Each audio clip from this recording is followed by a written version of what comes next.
is. All right, ladies and gentlemen. It's 6:57 p.m. East Coast time in New York. New, stale York. And we're sitting here on October 7th. It's a Thursday evening. And thankfully, since last Thursday, we have not had a mega tsunami come and wipe us all off the face of the earth. But who knows? There are worse things, I guess. There would be nothing worse. There'd be nothing worse than that? Than a mega tsunami where 100 million people died? Well, what would be worse? I don't know. Catherine Austin Fitz said that there are things worse than death. Yeah, I guess so. But we haven't... I think we're living it. Well, Rob is here in the studio for this Thursday evening. I don't know. We've got a mix of stuff here. Included in the mix are a new round of mysterious encounters and strange encounters submitted from the audience. I've been building up that thread for weeks now. We have a couple of half a dozen really solid ones I want to go through. That'll be in the second half to kick things. But we got some. Dave Chappelle is causing a stir. Dave Chappelle is back. I haven't watched it. I haven't watched it either. I haven't watched the last couple of things he's done. I saw one of the things that he did, I guess, when he first came back. And, it was funny, but it was like the obligatory Netflix wokeness and all of that. Exactly. So it's just... ever since the one where he did... I forget what the hell it was, where... they put a bonus where, like, afterwards he was just answering questions from the audience. Yeah, that was like 2 or 3 specials ago. Mm-hmm. Last one I watched, it was, and it was there that I realized it was funny, but he was starting to get obligatory. He was bragging about all the time he spent, hanging out backstage with big Democrat names, and how he clearly misunderstands Frederick Douglass, clearly misunderstands it, and I don't know. I always found Chappelle funny, because it's funny, but also the whole how he looked at race was interesting, because I always had this conversation where people would be like, well, he's like a black supremacist basically, and I was like, no, not really. I mean, if you listen to his stuff, he's got his problems with white people, and it's funny how he deals with it, but he makes fun of black people too.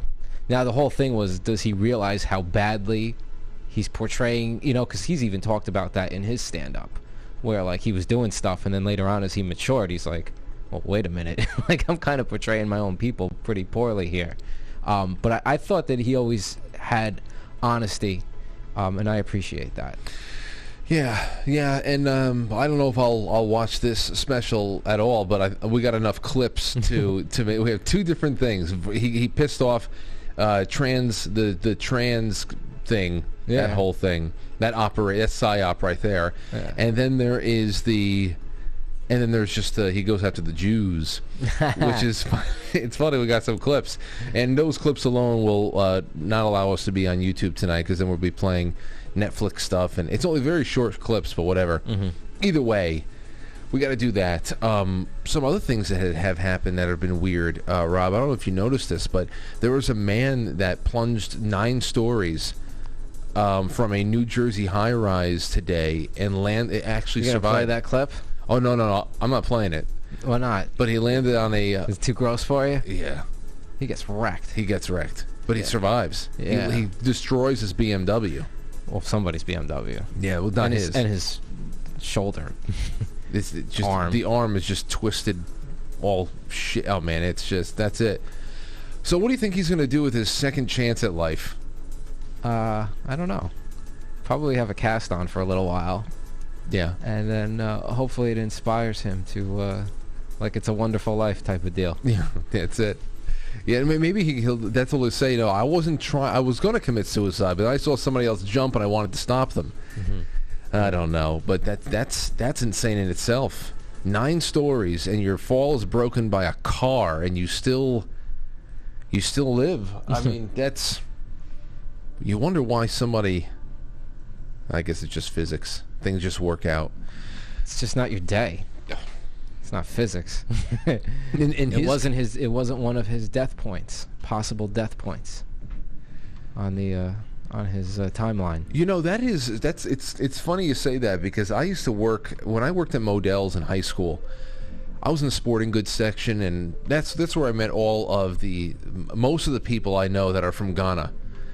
All the guys from Ghana. And in the shoe section, there was Abdul. And Abdul, they were all very, very, very religious. In the apparel section up front, you had John. His name was John, but we called him the Man of God. But in the back, there was Abdul. And Abdul was just like that. He was talking to me about his faith one day, as they always like to do.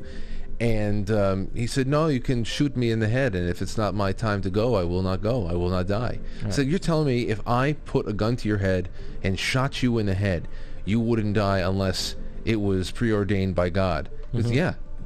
Because, I mean, and this is just, if it's not, if you're talking about that timeline, it's the most catastrophic thing can happen to me, and I will only die if I was supposed to go then. Yeah, I believe that as well. We have certain exit portals, potentials, you could say. So, well, who was it? Was it Joey Buttafuoco's wife that got shot in the head and lived? Yeah. Amy Fisher. Amy Fisher shot her. Yeah, absolutely. Oh, that was in the face. Do you remember those stories? Yeah, I remember that. It was huge. That was a big story. It was like, and it was. I guess it's not right to goof on it, but it was a big. Like Saturday Night Live had a field day with that stuff at the time. You see, that was one. I get nostalgic, even though it's somebody got shot in the head. You get nostalgic sometimes for that, because that was the big story of the summer or something like that. Yeah. Everybody was Joey Buttafuoco for Halloween, and then there was Lorena Bobbitt and John Bobbitt. Yeah, Dick got cut off, and everybody. I remember when after the OJ chase, the highway chase in the Bronco. My friend Pam, my father's good friend, close friend of the family, she showed up to our father's Halloween party at my grandmother's house, dressed as the white Bronco. She had a big white sheet on, and she painted herself white, and on one little spot was blood. She just put a little blood spot on it. She goes, I'm the Bronco. So these are the things that we just had time to make fun of. I think that in the beginning of, I remember it was in the beginning of 2020 when everybody started hyperfixating on the COVID thing. Everybody was saying, could you know how huge the COVID-19 costumes are going to be this Halloween? Now, little did we know that there would be no Halloween, and we would have, this was just the end of, that reality. Krista and I did a dual costume as a dumpster fire for 2020. With all the pictures, and we were at this party, and I mean, I had like pictures of like Hunter Biden passed out with a crack pipe, and let's just say that the party was not as politically leaning as maybe we are here in the room, but people were okay with it. Some people were given the look, And I had pictures, we had all the riots, everything that were going on, and everything. There you go. Yeah. So making fun of stuff is good. It's healthy. It's good to laugh. You would think that there was so much to laugh about in today's headlines and just the bizarre things that we see. Yeah. Even just from if you just want to keep it at the, at the White House or adjacent to the White House, whatever it is. I got a clip of that there too. I mean, come on, we talked about this last week where they pulled out. I mean, it's not like theory. I mean, it's strange. There's something strange going on. It was at first he's not at the White House. Something's going on here. Now it's apparently everybody in the media has been given the green light to talk about it openly, and some people are making excuses for it and whatever. My whole thing is why. I just said it before a couple hours ago. If I'm going to go Occam's razor without trying to put too much emphasis on this, then I just look at a guy who is degenerating so fast that has to be so micromanaged that it actually made sense to create a studio that you could really just fine focus on every way to manipulate him in these limited engagements with the public. But they could do that I know. over there anyway. I know. It's confusing. I don't know. They could do whatever they need to do. They could have post-production. They could anything. Why just go across the street and build a set to make it look like it? Don't know. It makes me think about everything that we've even stopped talking about for many, many months now. I know. Things like, what was the real story behind Ruth Bader Ginsburg's existence in the last 2 years of her supposed life? Yeah. Things that we don't even talk about have you seen anymore. some of those things too, where it's like they've shown pictures of her, like the one famous one where she was like presiding over somebody's wedding, and like it's like the poorest Photoshop, and that was like running all the major papers. So. And we've seen with the Biden, even remember the thing with the microphone was like coming out of his arm, like the whole that wasn't that long During ago. the debate, we saw the wires. He was wired up. No, there was when he gave a statement. Again, time is just maybe it was a month and a half, 2 months ago, and so he comes over to the reporters to give a statement, and they got the boom for the microphone, and it like goes through his arm. It's like oh yeah, the green screen. The green screen. Yeah, where the microphone floats behind him. Yeah, floats behind him, but clearly with the depth of the absolutely. It's the constant. The whole thing is. I remember his speech, even from going back from the office of the president-elect. The whole thing has been a sham and just some make-believe, made-up stuff. The Jeep dealership.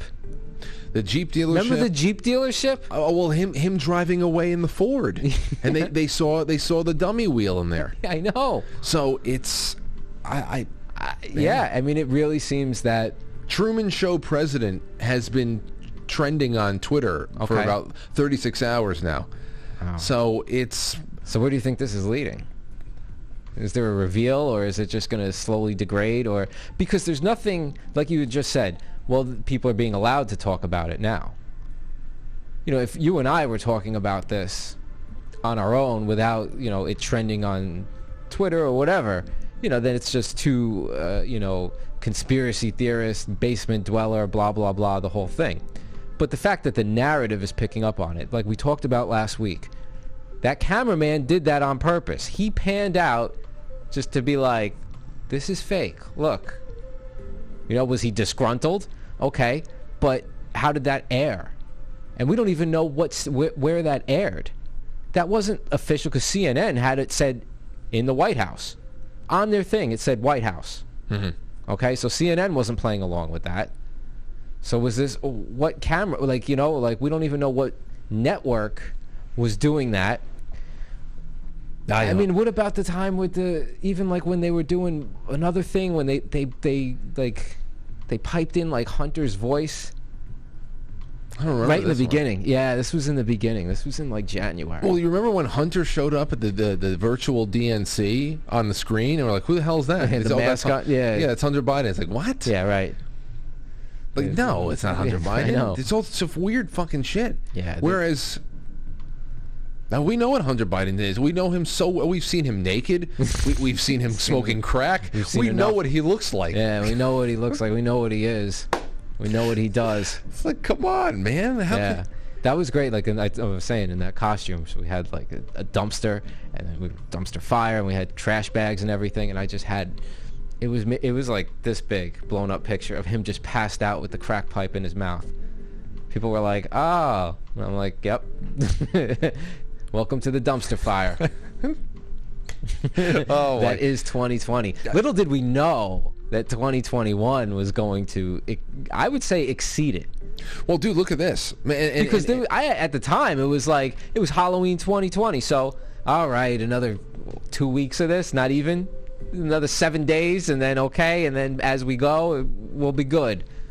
Then 2021 happened. I've got evil that footage there. We can do that right after the intro.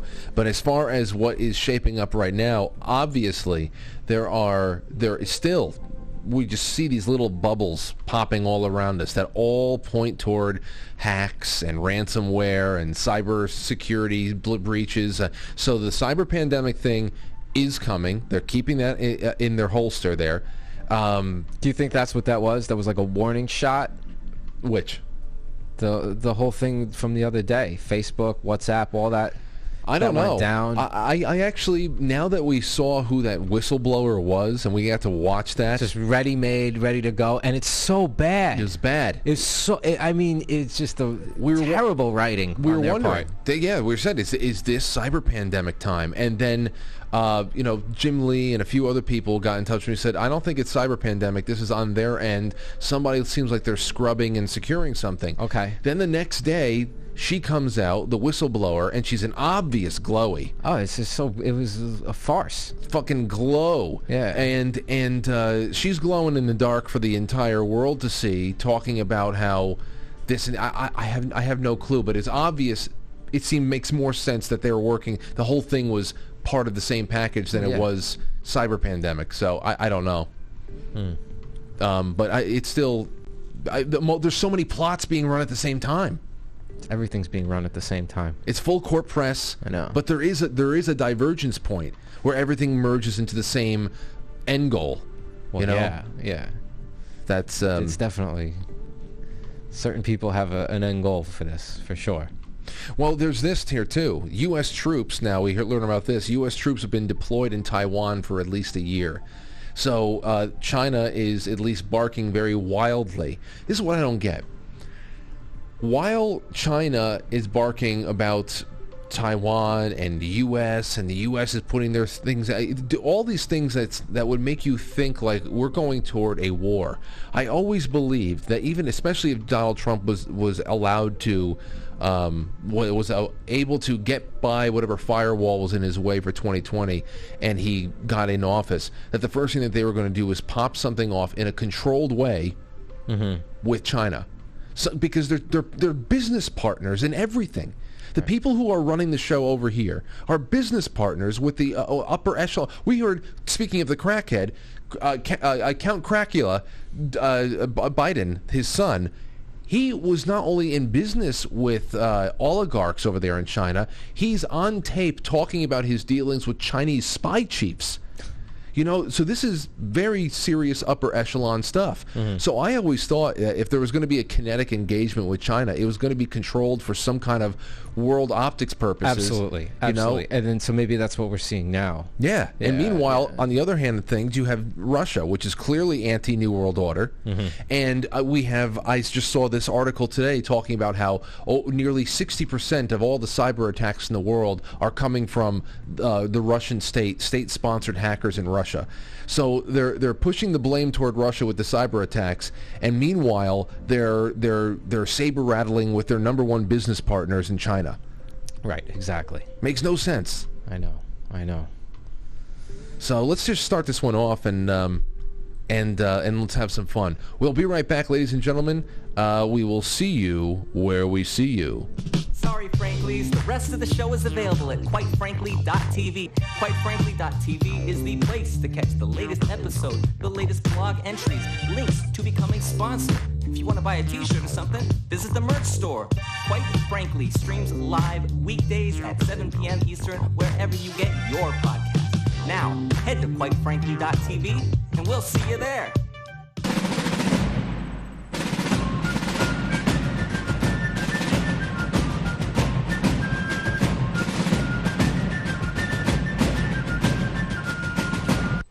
You let one ant stand up to us, then they all might stand up. Those puny little ants outnumber us 100 to 1. And if they ever figure that out, there goes our way of life. It's not about food. It's about keeping those ants in line. That's why we're going back. Does anybody else want to stay? Let's ride!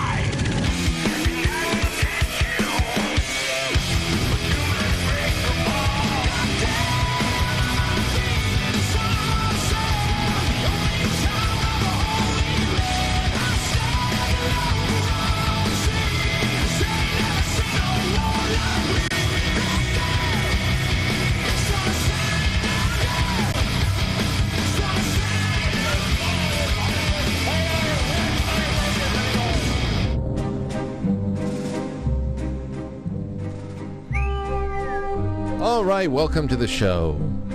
We're open for business here. I hope you're all enjoying yourselves and getting nice and comfy cozy. It's Thursday evening. It's 7:17 p.m. And welcome. Please share the show far and wide with everybody you know, whether it be live or on demand. That is how we are syndicated. It's through you. And one day, hopefully, we have some other way of communicating in our back pockets for when the internet really goes down.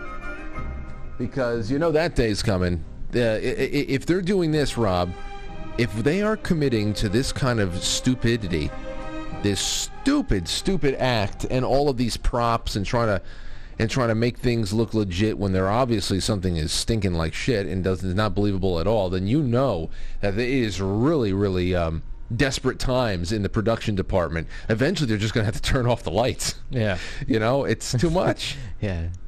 Enough of the people are going to be like, all right, enough of this, I quit. I can't do it anymore. Rats will definitely jump ship once the heat gets a little too much.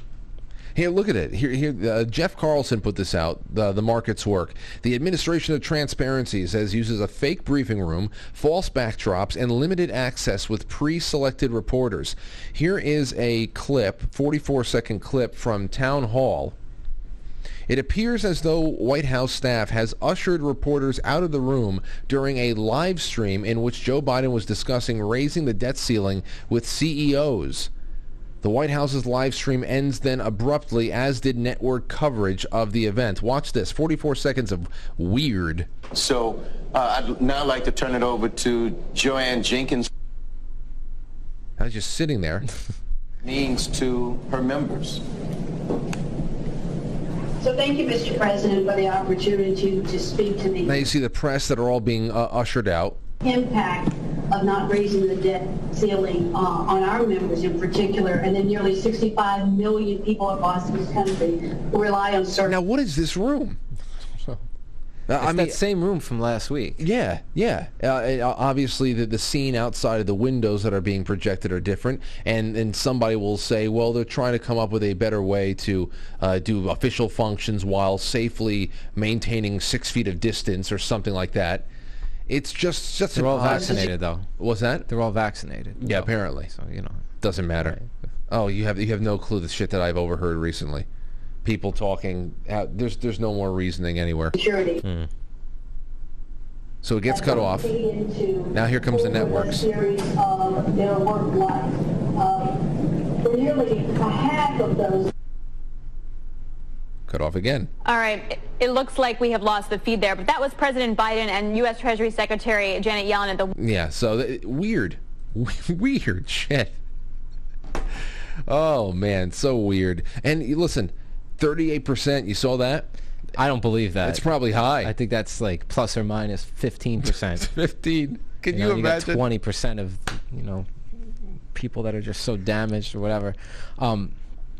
38%. Come on. It was funny watching Jake Tapper announce it, though, because you can tell he wanted to cry. It's like, despite all of his best efforts to help out. They are, listen, I mean, here in New York, right? We're the most liberal place in the world. Did you see the Jet game last week? Yeah. And that was loud. That was a very loud one. All through Union Square with the teachers. And then just last week and the week before, there was another one of, protest. Fuck Joe Biden and de Blasio. Dude, they've got this has become. You want to talk about unifying? This has been. That's here in New York City. It's the only New York thing. City. New York Linking City. arm with BLM. Exactly. At least they're starting to pay attention. The ones that were, fed whatever nonsense, they didn't, the useful idiots of BLM. See, at least they're trying to stay true to whatever their principle is. And then it's like, well, wait a minute.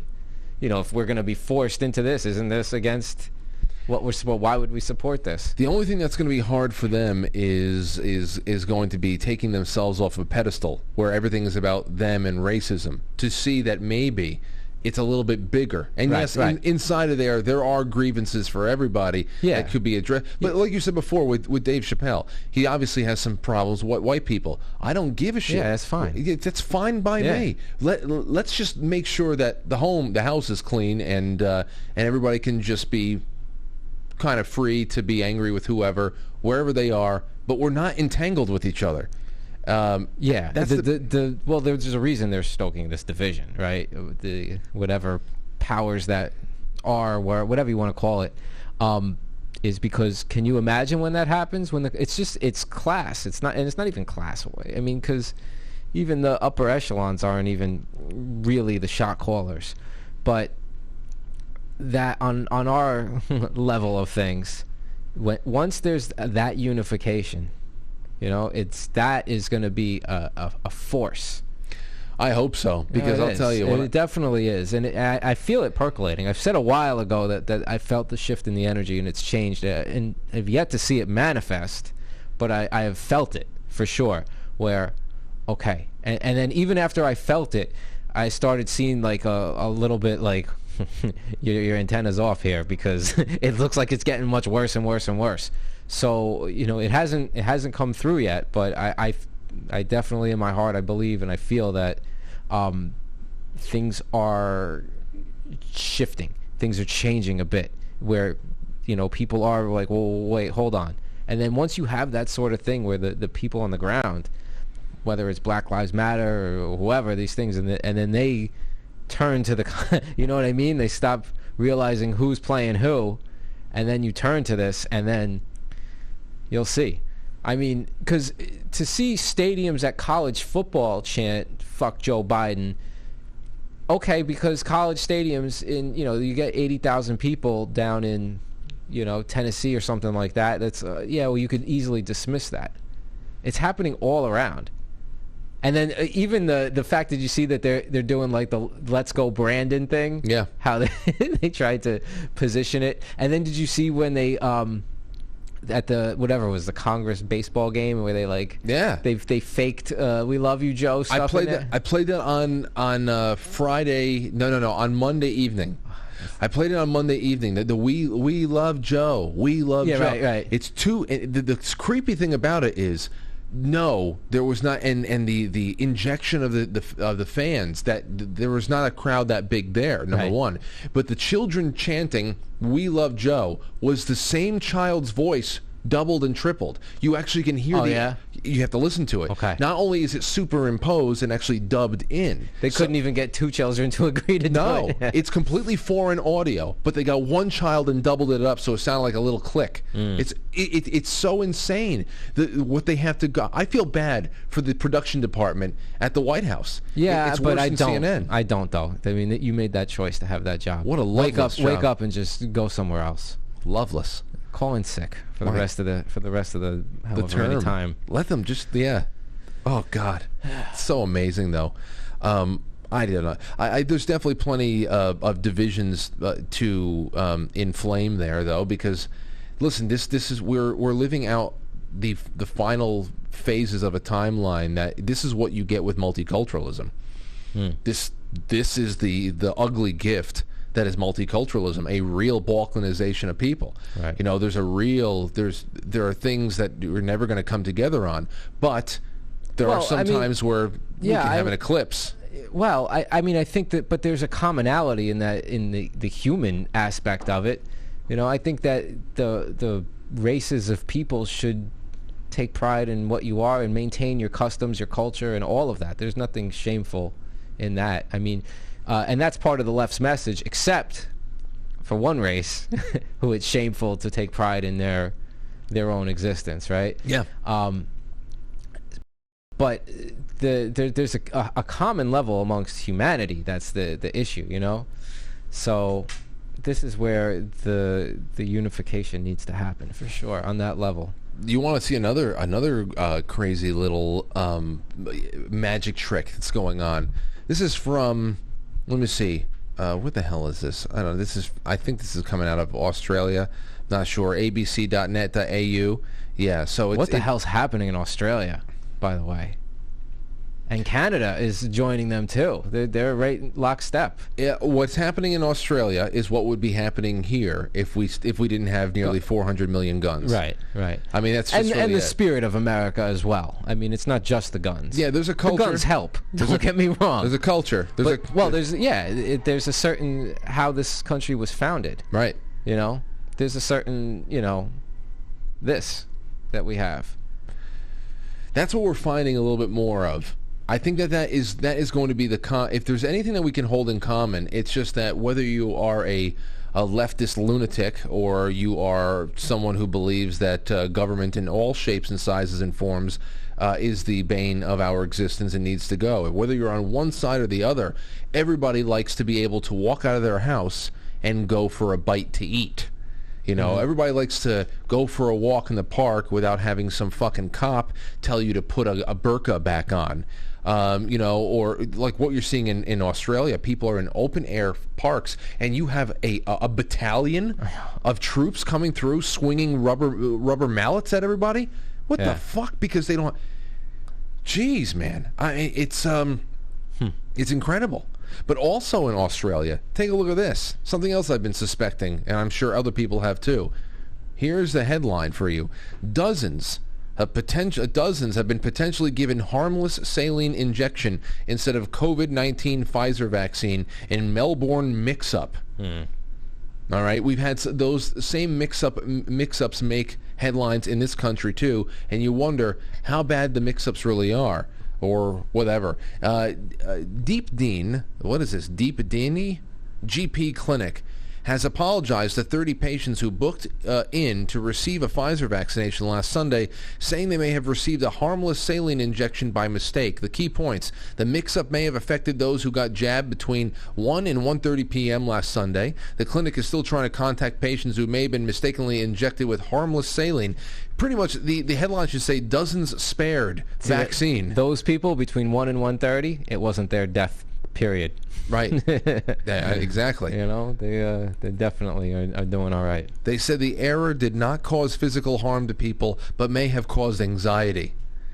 So this is what as more of these things happen, where they say, you know what, a mystery batch of saline had popped up where Pfizer jabs should have been. How could that? I mean, that's not possible unless that is being run through on various things where there may be staggering things, or trying to see what reactions are going to be on a mass scale.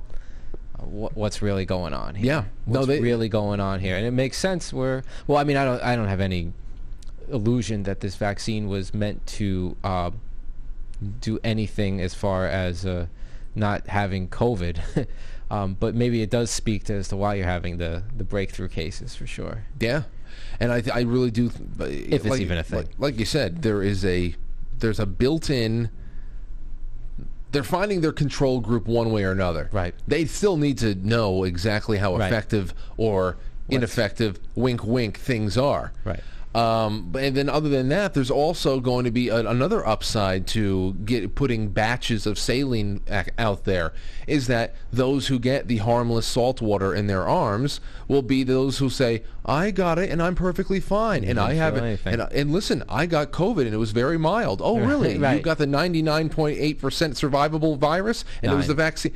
You see how fucking insidious this is? Yeah. No, it's definitely been the culmination of decades of planning and just dumbing down, where we could sit here and talk about the things we're talking about on a 99.9% survivability global pandemic for 2 years. But where is everything? What are the death numbers for 2020, 2021 overall? What are the overall death numbers? We should certainly see way more people 2 years into a global pandemic. They just said that we have breakthroughs on the vaccine. We've seen more deaths since the vaccine really started being pumped. So they just threw the 700,000 number out there last week, I think, that for America we eclipsed in the beginning. That we eclipsed 700,000. Okay. And they keep... That counts people who slipped in the shower and were killed in the motorcycle. Yep, flu, pneumonia, and then, of course, the 80% of people who are killed by the only acceptable protocols in the hospitals that are available, which is remdesivir. Right, and a ventilator, which is the end of things. The more I have learned about remdesivir, by the way, a friend of ours comes to mind. Yeah. Because you heard what it does. I know. I had a conversation with him. Did you ask him if it was given? It was. It was. It was, and it was given without. His sister is works as a nurse, and she was the one, And they did that and then approached them. You know what? Why don't you just sign the DNR now? Right off the bat. Wow. Right, that's what he told me. Yeah, ladies, for those asking, yes, not only what they did was a friend of ours' father went in, and he was feeling not too well, but he walked in under his own strength, and as you all know, he was then lost to the system, and along the way he walked in for a test, and then the test hadn't even come back yet. They just said your saturation level's too low. His wife was waiting in the car. She didn't even have her cell phone, and he was taken to a hospital. He walked into a clinic, and they put him in an ambulance, and he never came out. He was not allowed to see his family. And toward the end, they were trying to get him a kidney transplant. Right. Well, that's what happened. Because they destroyed his renal failure because of the remdesivir. Yeah, he died of renal failure. And that is what we have heard from all over the place. When this started really coming up, right?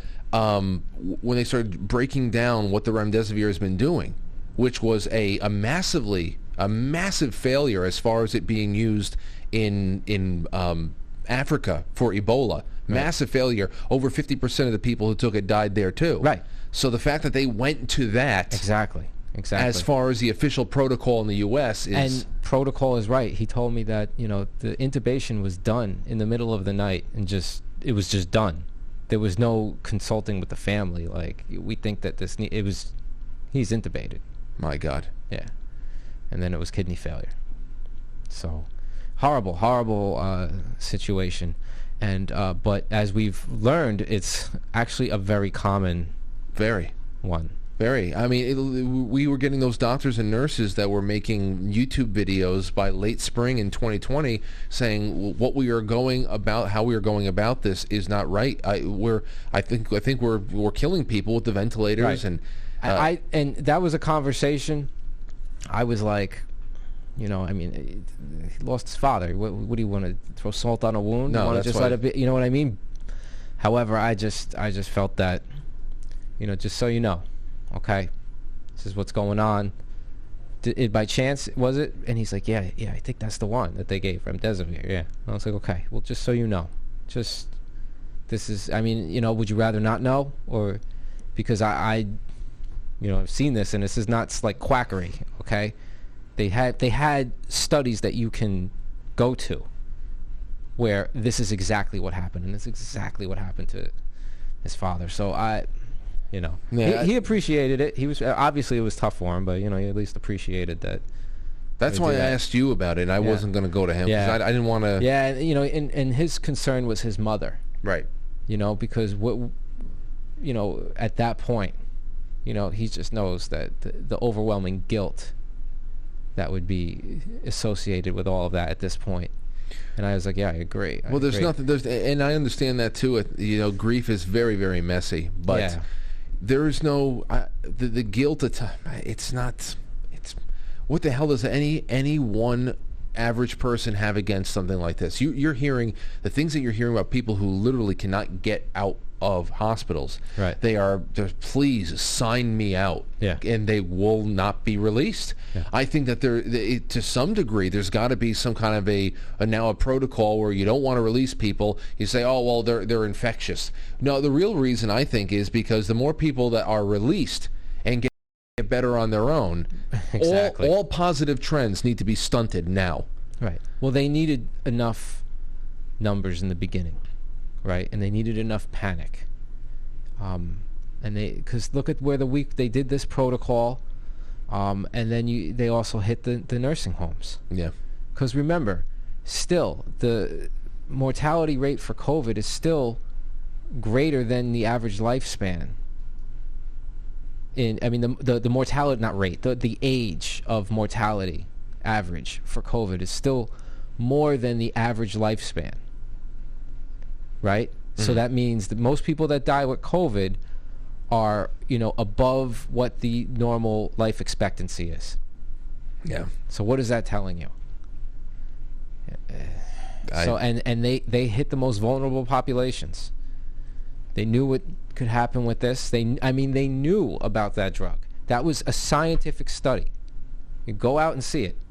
So they knew they had to stop administering it because of the renal failure.